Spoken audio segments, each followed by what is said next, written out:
Let's play a little bit of approach patterns.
Hi, and welcome to my channel for one of my favorite lessons because it's one of my favorite topics, approach patterns. These are these little things that you have heard a million times if you're a jazz listener, but might not have identified for what they are. There's 4 of them, and they're little 3-note patterns that approach usually a chord tone. So if I'm playing an F7 chord and I'm approaching, let's say, the C, there's this one, there's this one, which is the opposite, and there's this one, and its opposite. And you hear these things all the time.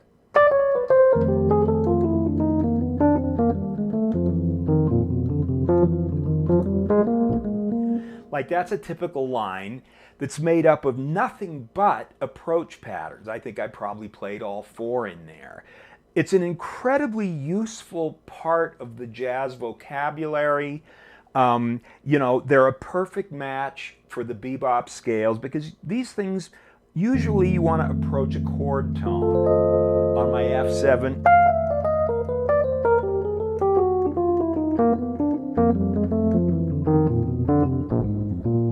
there I kind of approached each chord tone as I went down.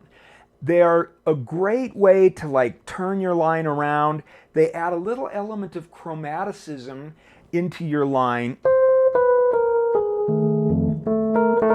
You know, those are some kind of weird notes.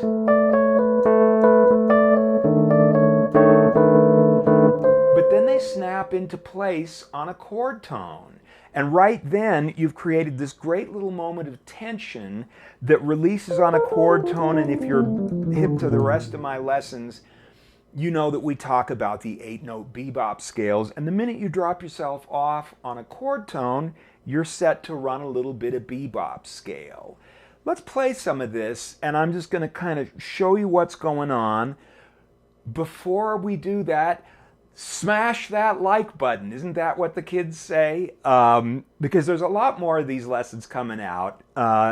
And there will be a sheet with all 4 of the approach patterns and a transcription of this solo that I'm going to play here, all annotated so you can see where the where the approach patterns are. I'm going to try to play a solo that's almost entirely approach patterns except for a couple little idiomatic things. I'll start out playing sort of single time, and then I'll double up because, you know, if you listen to somebody like Sonny Stitt play, I always hold him out as kind of the ultimate example of this. He can play, you know, super fast and create a lot of lines that have long strings of these things in there. Let's play a little bit and we'll see what I'm talking about.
So there's a lot of information in there. It's a little weird to try to constrain yourself to like really committing to not playing much besides these approach patterns. The little solo that I blew at the beginning has a lot more variety to it.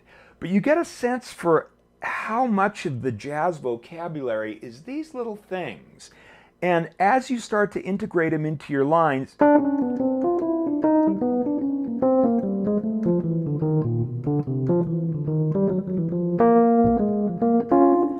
you start to realize that that's how, maybe Cannonball Adderley, who's another person who really wore these things out, the line seems like it's so kinetic, and it's like, the shapes are so angular. How does he do it at that speed? And of course the answer is he was a one-of-a-kind talent.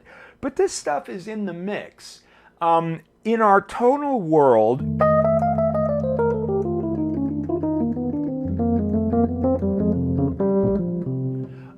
it's a really nice blast of chromaticism, and it happens too fast for people to say, wow, he really took it out, but it's part of the tension and release of our lines.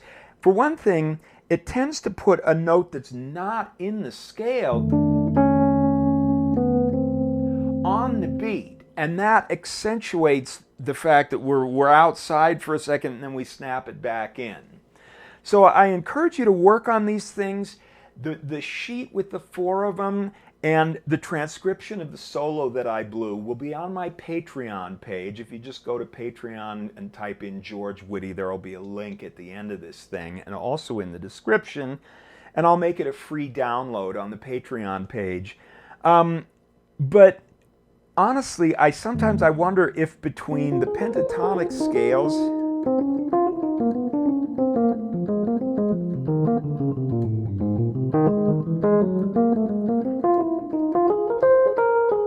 if I couldn't play a pretty lengthy solo, especially once we start kind of superimposing different pentatonic scales onto our basic tonality.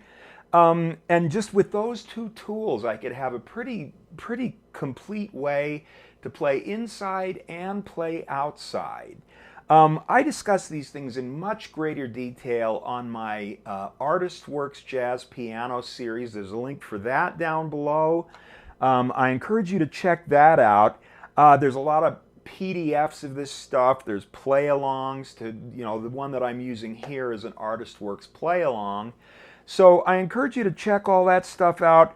One of my very favorite tools, it was shown to me by Jerry Bergonzi after I left Berkeley, and suddenly a lot of the stuff that I had been transcribing, I was like, what the hell are those notes doing in there? They're not in the scale. Suddenly a lot of it made sense, and once I started getting my head around it, I just love adding these things into my lines. So that's this lesson. There's going to be another one next week and another one the week after that. Please like and subscribe, and I'll see you for the next lesson.